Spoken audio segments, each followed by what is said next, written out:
sure that we have an opportunity to talk about the administration's priorities and how they were funded through that bill. So today we're going to have Secretary of Homeland Security John Kelly talk about what's in the bill to protect the country and keep our borders safe. Ironically, when the Secretary is done, he's got to get right to a meeting with the President to talk about the wall and the efforts that he's making to drive down immigration, legal border crossings.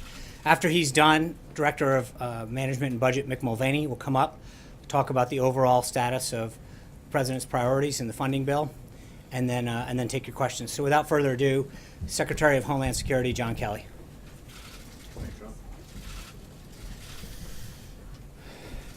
Well, I've talked to many in the media over the last 100+ days about the things our department does on a daily basis to keep our nation safe.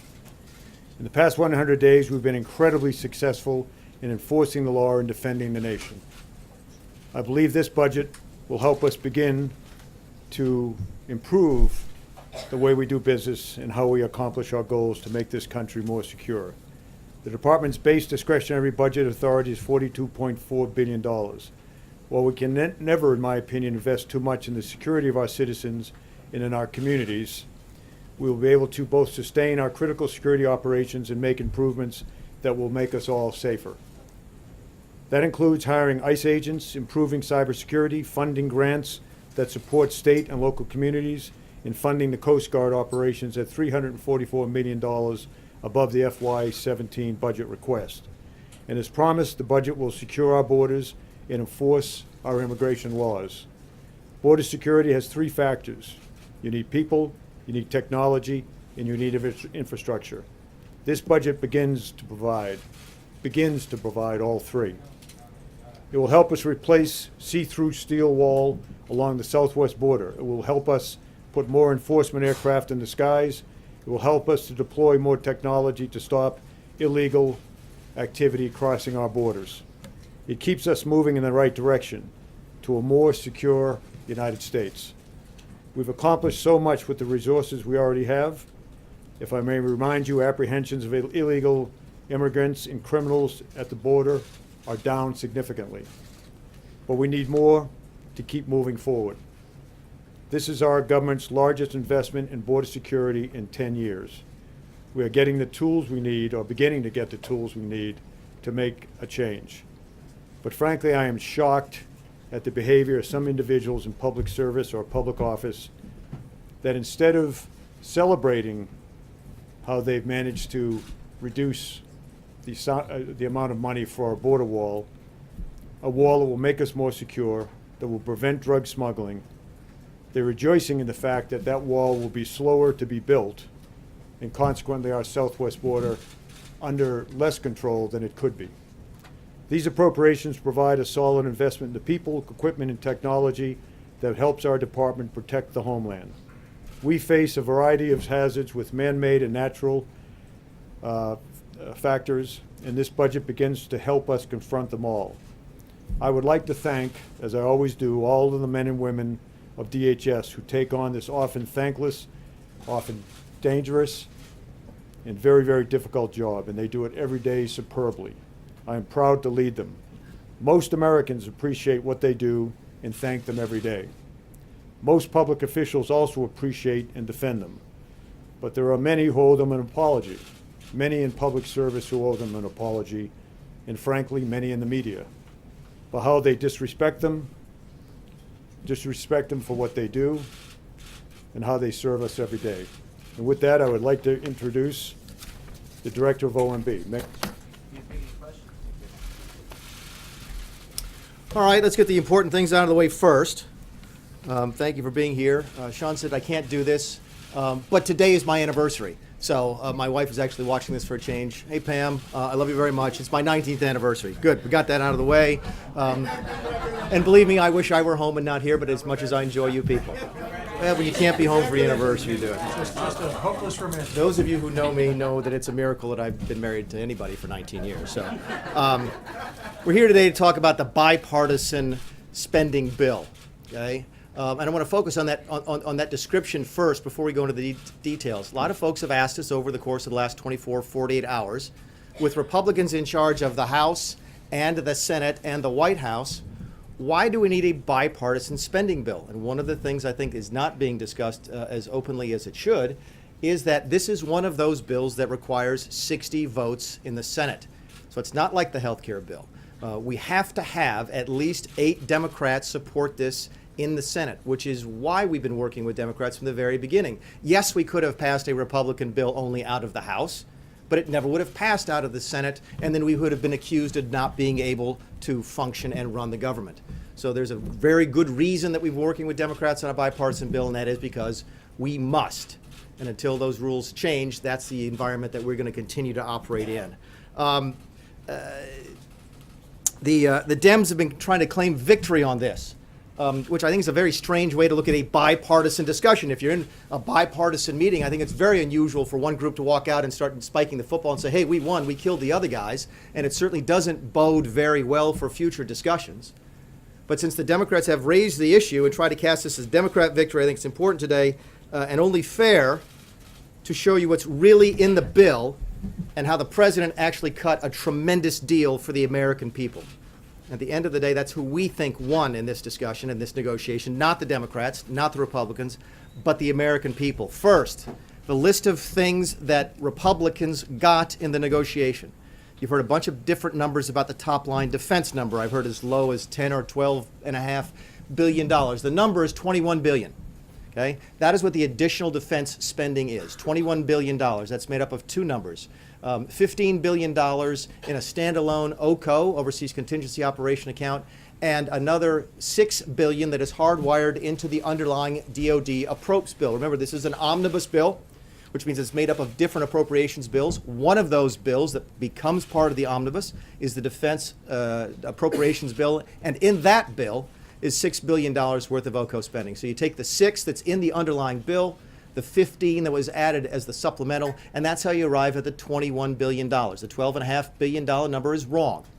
The $15 billion number is wrong. You could talk about a number as high as $25 billion if you wanted to compare it to FY 2016, but you could never go below $21 billion in that analysis, which is a full 2/3 of what we'd asked for in the beginning. I'm going to talk a little bit more later on about the DHS number, the $1.522 billion of additional spending, by the way. That's not all of the spending on border security.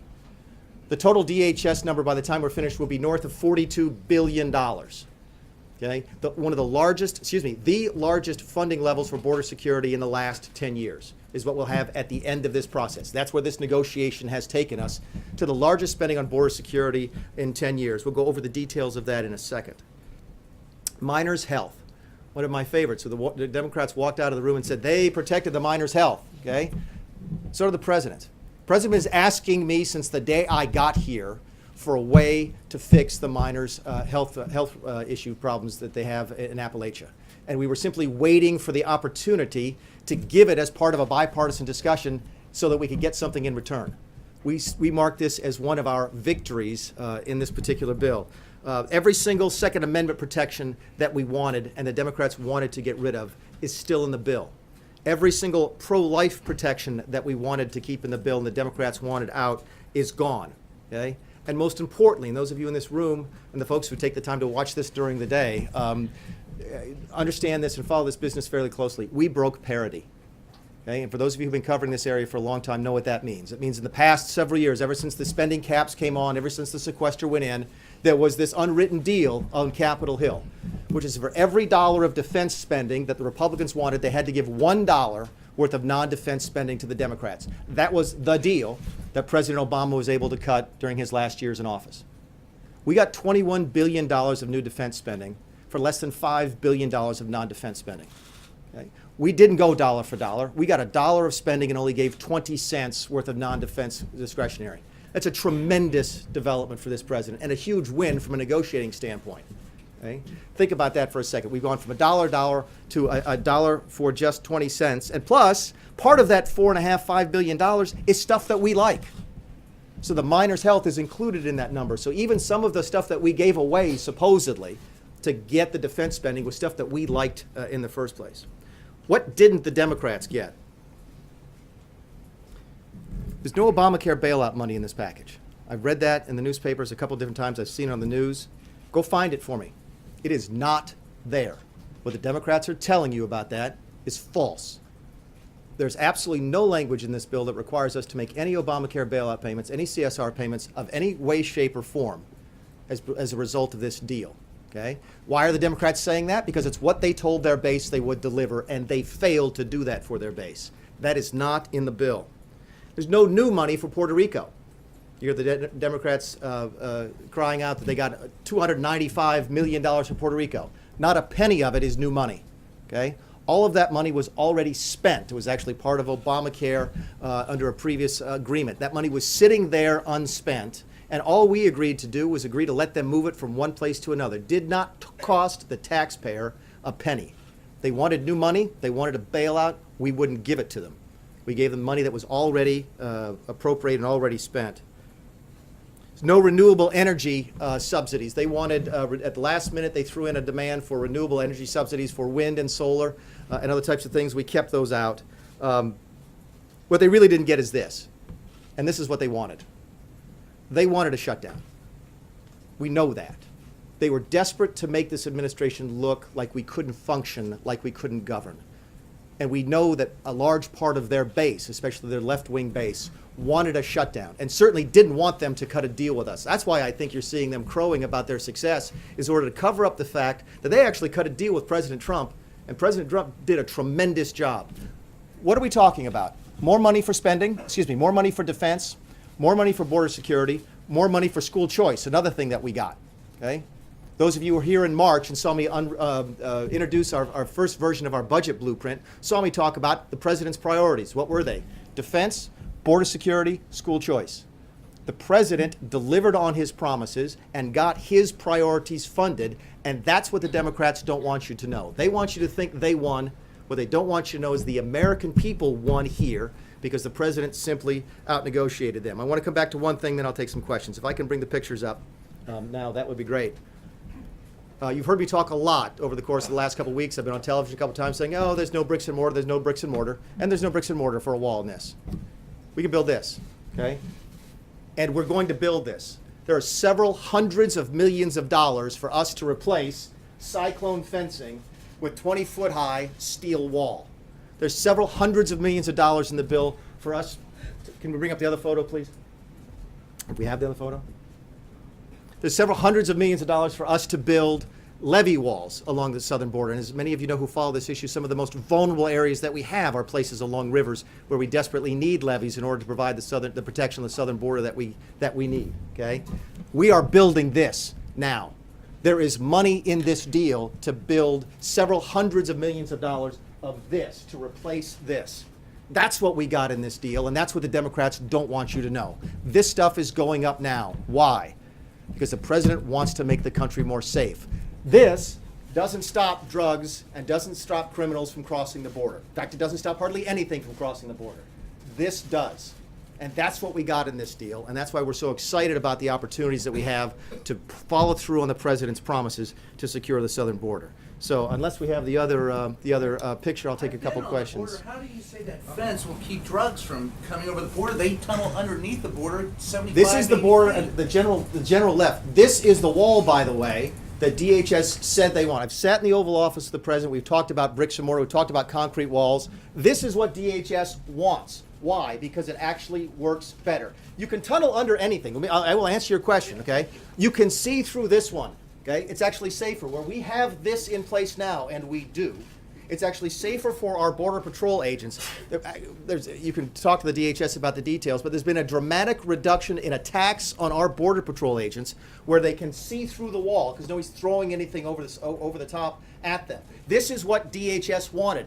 It's also half of the cost, so we can build twice as much of it. This is a huge win for border security. Nick, the president, as you know, tweeted out this morning that looking ahead to fiscal year 18, a shutdown may be just the thing that's needed to clean up this budget mess. Do you agree with him on that? Can you expand on that?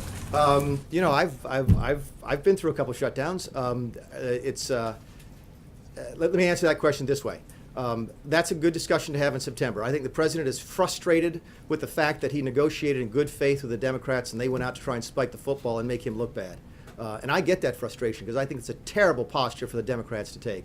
If we're sitting here trying to prove to people that Washington is going to be different, that we're going to change things, we can actually figure out a way to work with them, and they do that to this president, listen, I would have taken offense at that. So it doesn't surprise me at all that his frustrations were manifested in that way. We've got a lot to do between now and September. I don't anticipate a shutdown in September, but if negotiations, if the Democrats aren't going to behave any better than they have in the last couple of days, it may be inevitable. You want to follow up on that? How would a shutdown clean up the mess?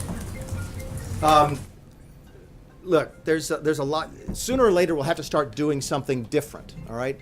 I think I can make the argument, and I think I just did, that we've made something dramatically different here today by getting rid of parity, by going that dollar to dollar and getting to something new. Okay.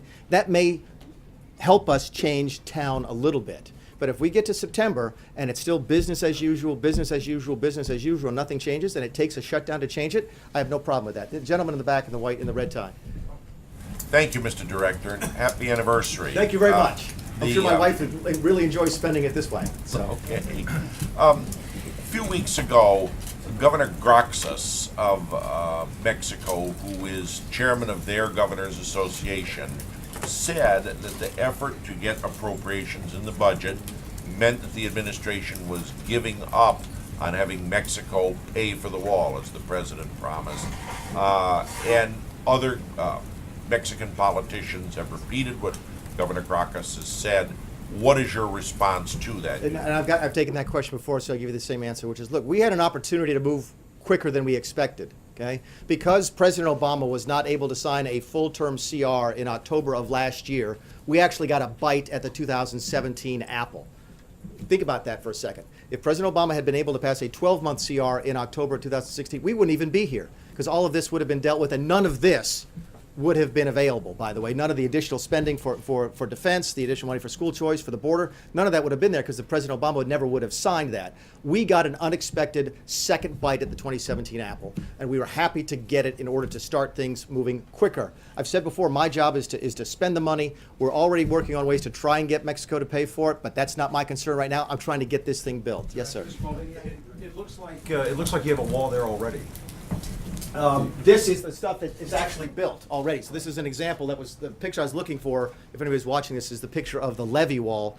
This is what it looks like when it's currently built. And that was, we don't have the other picture up there anymore, of the cyclone fencing. This will be replacing cyclone fencing. There's other pictures we have. Do you need a wall in all these places where you have existing fencing like this? Is that a good way to spend the government's money?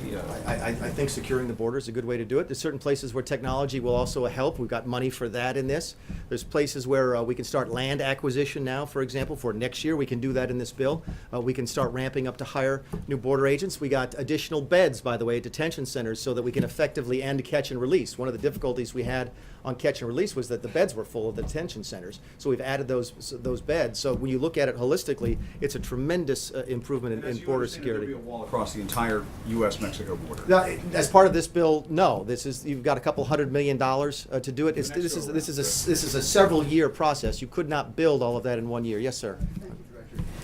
Yesterday, of this bill, you said, quote, "I think it's great that the Democrats like the bill. We think it's a great deal for the administration as well." Yeah. So what changed? Yesterday it was great that they were pleased with it, and today it's an outrage, it's spiking the football. I mean, what changed? Well, what I said yesterday is what you ordinarily say when you walk out of a negotiation, which is, we got some of what we want, they got some of what we want. We're either equally happy or equally unhappy, or we're a little bit more happy than they are because we got a bigger portion of government, and they're walking around trying to make it look like they pulled one over fast on the president. I just won't stand for it because it's not true. Yes, ma'am. I'd rather they be truthful. Go ahead. You were saying earlier that the Obamacare subsidies are not part of this bill. So Correct. Does that mean that this administration is going to stop paying those? We've not made any decision. I think I've said that to you folks before. We've not made any decision. The payments are due, I believe, the 20th or the 21st of every single month. We've not made any decisions at all on May. Yes, sir. The follow-up to the earlier question is, what do you say to the members of your own party who say that this particular negotiation didn't net what they wanted? Some of them, I mean, Mike Huckabee, I think, even tweeted something out earlier. They're not happy with it. So what's your Well, response? keep in mind that until right now, I don't think anybody knew about this. because what you heard us say is no bricks and mortar, no bricks and mortar is all about technology. About the deal itself, about Again, listen, I'd be happy to have this discussion with everybody and convince anybody on the right that this was a great deal. I Well, talked what with. about those on the right who are not happy with it? They've obviously seen it. My guess is they have not. My guess is they've been reading the Washington Post, they've been watching television, and heard the Democrat side of the story, and I'm here today to let the other side in the middle. Yes, ma'am. If the president wants the government to shut down, he could just veto the new spending bill. He doesn't have to wait until the fall. So why doesn't he just do that if he thinks a government shutdown is the best Yeah, thing I think for we're the giving it a country? chance to work. I think we're actually trying to, first of all, show that we can govern, and we can. We can do it effectively, and we have. And we can also fund our priorities, which this does. So I think, why would you shut it down when you've cut a fairly good deal for the American people and funded your priorities? I think what you heard this morning was his sense of frustration over how he's being mistreated by the Democrats on a bipartisan piece of legislation in the back standing up. Yes, sir. The president today in the tweet talked about a potential shutdown. You say Democrats wanted to do what they did so that they could force a shutdown. We've heard the term shutdown a lot here. Yeah. I think there's probably some folks at home who are saying, my gosh, we're barely 100 days into this. What does that mean for tax reform? What does that mean for an infrastructure bill? What does that mean for a government spending bill in September? And this is just year one. What does it say to the tone that we're already talking about? I think the tone is that they have a president who can run the place. Which is not a narrative that you hear coming out of many different sources right now. You have a president who is able to work with Democrats and Republicans. Again, a little disappointed at the way the Democrats have acted after the deal was put together. But you've got a president who knows what he's doing when it comes to running the country. There were a lot of people who were absolutely convinced, including when he hired me to be the OMB director, that we were going to have a government shutdown. And I think the message that we're sending is that we are competent, we know what we're doing, and the country is safe in our hands, and we think this goes to prove that. Yes, sir. What just occurred, you said the negotiations that just Mr. Chair, I want to follow up on that, Don's question. I'm a little confused. You said that the Democrats wanted a shutdown. Yeah, I really believe And that. it's the president himself that tweeted, our country needs a good shutdown in September. Can you explain that? And if there is a shutdown in September, won't it clearly be the president's fault? I mean, he's the one actually calling for Again, it. the 18 budget comes up in September. Between now and then, you've got tax reform to deal with, you hope to have infrastructure to deal with, you have the debt ceiling to deal with. So there's a lot of things to deal with between now and September. And again, what I think you heard the president express this morning was frustration over how he's been treated as part of the negotiation.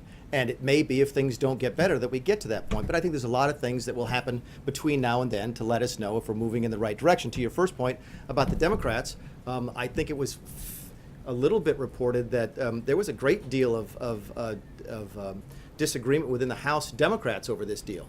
That Mrs. Pelosi was absolutely convinced when we said that we wanted money for the wall that we would shut the government down. And when we took that request off of the table early in these negotiations, they were flabbergasted. And they were stuck in a circumstance where they were facing possibly shutting the government down, and some of them wanted to do that. My guess is their base is not going to be very happy to know that we are building this. Okay, we are taking their taxpayer money to build this.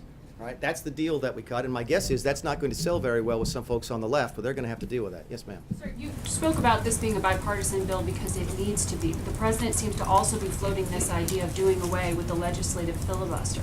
Is that a good idea? I mean, is that something you're actually talking about? And is that what you need to? Well, clearly we don't need it because we did this. The question is, would it be easier? Would the results be even better? Would there be less sort of animosity? Maybe. I know that there has been some discussion on the Hill over the course of the last couple of years for limiting the filibuster when it comes to appropriations bills. Keep in mind, one of the reasons we're here, and one of the reasons we have a discussion, it seems, every couple of months now about a shutdown, is the appropriations process is broken. And the way it used to work, and it's supposed to work, if the House passing an appropriations bill on a topic, say military construction and VA, the Senate passing a bill on the same thing, then going to conference committee, then putting that bill on the desk for the president, that I don't think has functioned in the last decade. I've been here since 2011, and it's never worked. We want to go back to that process, but the reason we can't get back to that process is because the Senate is requiring 60 votes on every single appropriations bill, and that is forcing this discussion about continuing resolutions, which are a bad way to run the government, and they force a discussion about shutdowns, which are simply not productive. What does the president say, Director Mulvaney, thanks for being here today. What does the president, how does the president define a good shutdown? I don't know. We haven't had one. I think a good shutdown, if there is such a thing, again, a shutdown is not, and I've said this before to you folks, I said it during my confirmation, it's not a goal. okay? And it's not a negotiating tool. The president advocated. But to the extent the president advocated for one today, if you wanted to imagine what a good shutdown was, it would be one that fixes this town. So what would the That one that president say? drives the message back home to people that it really was as broken as they thought that it was when they voted for Donald Trump, and they would trust him to, if that's what it's necessary to do to fix Washington, D.C., that would be a good shutdown. Yes. Just to be clear, in the last shutdown, 800,000 federal employees were indefinitely furloughed. Another 1.3 million were required to work without knowing when they would get paid. Right. So is that a good shutdown that fixes So Washington? back to your point, you and I have had these discussions before because I've been through a shutdown before. Every single one of those folks got paid, right? Everybody always has. During the temporary lapses in appropriation, which is what the Congressional Research Service calls them. Those families It is that a lot you of agree. uncertainty, and it's certain, and that's why I say it's not desirable. But you asked me what a good one would look like, and a good one would be something that fixes Washington, D.C. permanently. Yes, sir. We heard a few weeks ago from appropriators that you walked into a meeting and were very front-footed about defunding and cutting funding for sanctuary cities.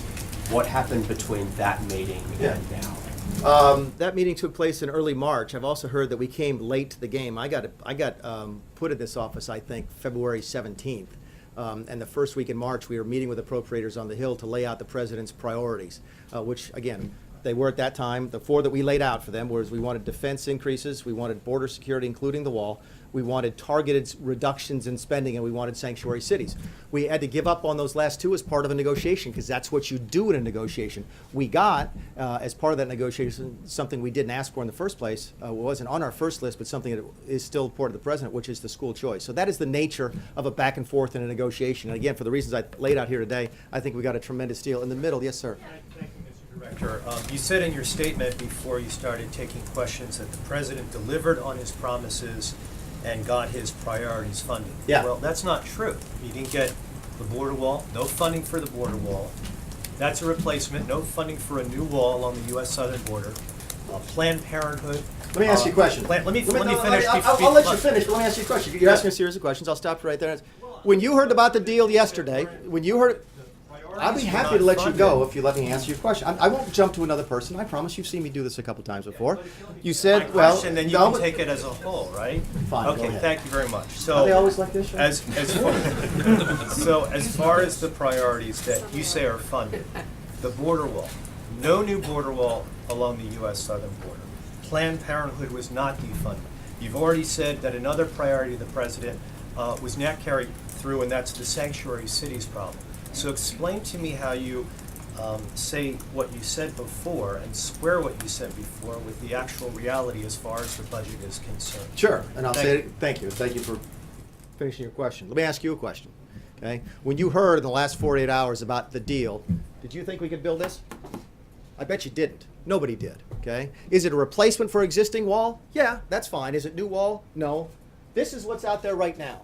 Okay, and this is what's going to be put in as a result of this bill. Okay, that is better border security. You can call it new wall, you can call it replacement, you can call it maintenance, call it whatever you want to. The president's priority was to secure the southern border, and that's what this does. No, he asked a couple questions. I'm going to the young woman in the pink then, and then the young woman in the orange, and then we'll take another couple. But let me finish your thing. It's just Planned Parenthood, okay?